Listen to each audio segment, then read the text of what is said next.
Turtles Can Fly is a foreign, low-budget, neorealist auteur film set against the backdrop of a refugee camp in Kurdistan, a world far distant from the experiences of Western audiences. Still, American audiences gave this film a 92% approval rating, more than Twilight, Harry Potter, or the latest Bond film. Why? What is it about this film that speaks to audiences across boundaries of culture, language, and experience? Writer-director Bahman Gobadi has prepared for us a masterful allegory, framed and conveyed with striking images of three peculiar children devastated by war. Agrin is a beautiful young girl dressed in an exquisitely colored robe, stepping up to a cliff. This is one of very few close-ups we see in the film.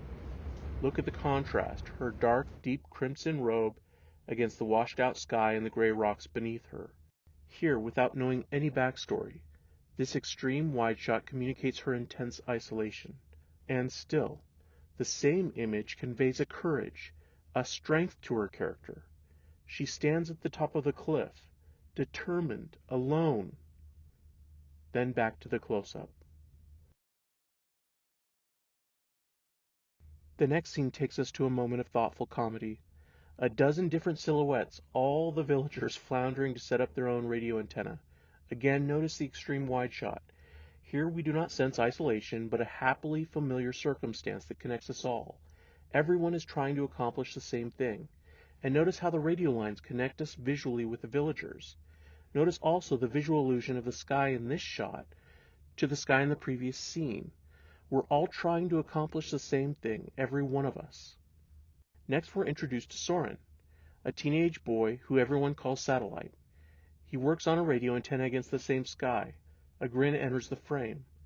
We now anticipate that we might learn more about her story, why she jumped through her interactions here. Gobadi likes blocking scenes with characters entering and exiting the same frame, almost as if the camera were defining a stage.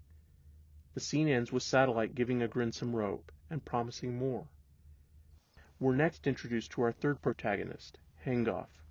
In a scene I will not soon forget, we hear only intimate, natural sounds. A bird chirping, Agrin holding her breath. The camera is surprisingly closer than normal. And notice the off-angle close-up. Agrin's expression is not what is important here. Her physical proximity to her brother, that's a different story.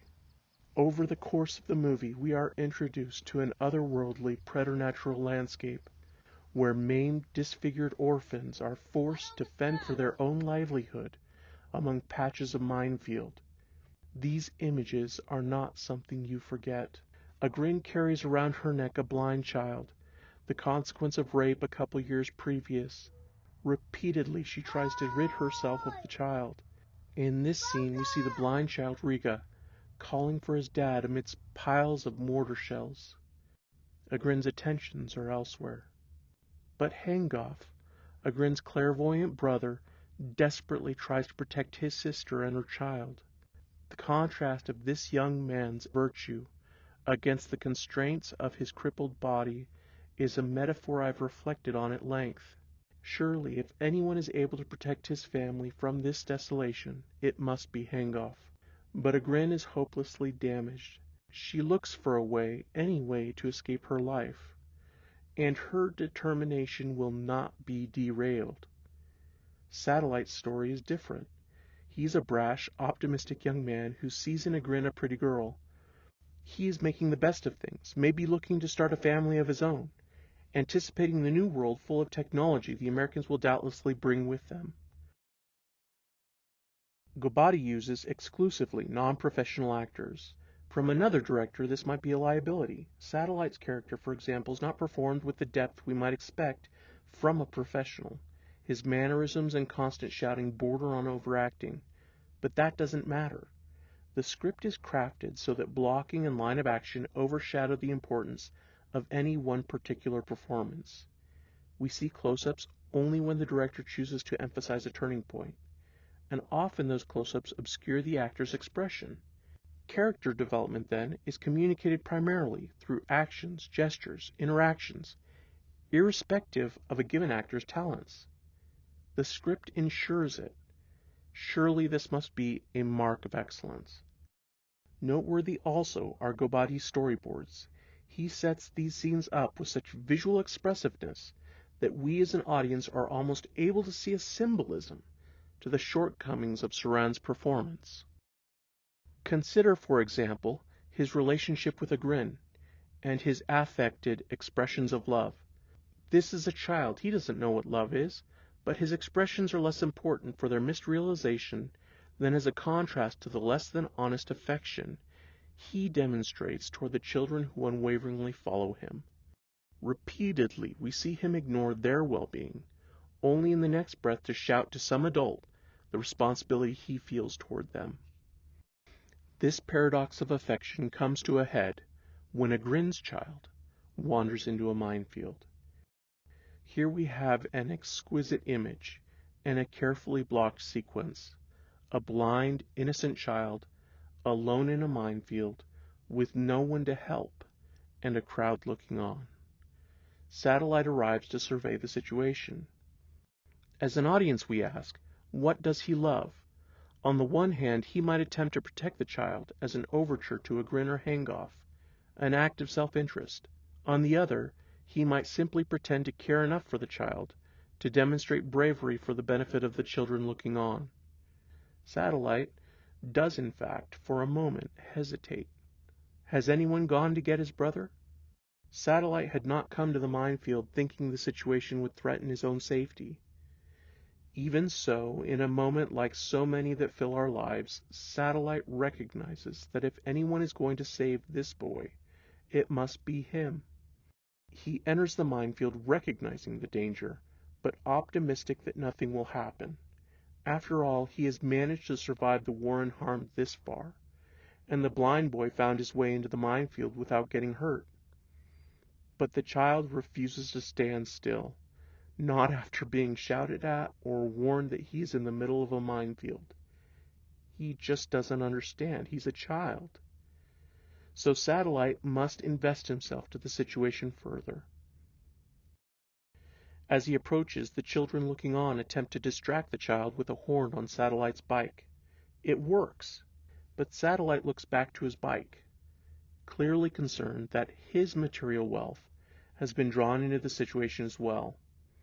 Even still, after a moment, recognizing the mounting precariousness of the child's situation, Satellite offers the bike too. "Okay, I'll do it for you." The child's delight is obvious. Gobadi has a gift for capturing these genuine, human moments. At this point, Satellite is fully invested. He has brought along with him every material possession he has accumulated over the course of his career. He offers the bike and the necklace he acquired in the market. We get the sense that there is nothing he will hold back from this child. He draws closer, constantly reassuring the boy that he is coming. Finally, Satellite's genuine humanity overcomes his self-interest. Then the mine explodes.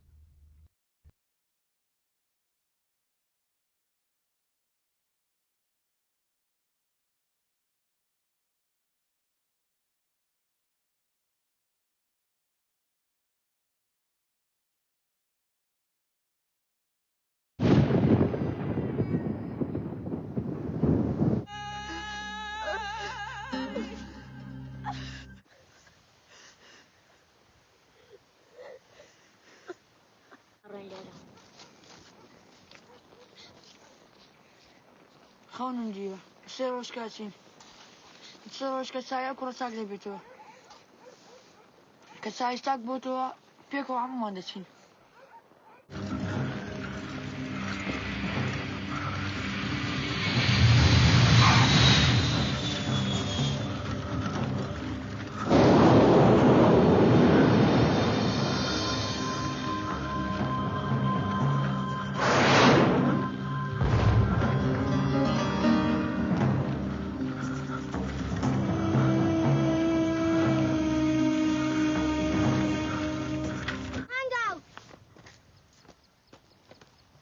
لقلچوتا زوانا بناسم وتم لقلچوتا لقال توما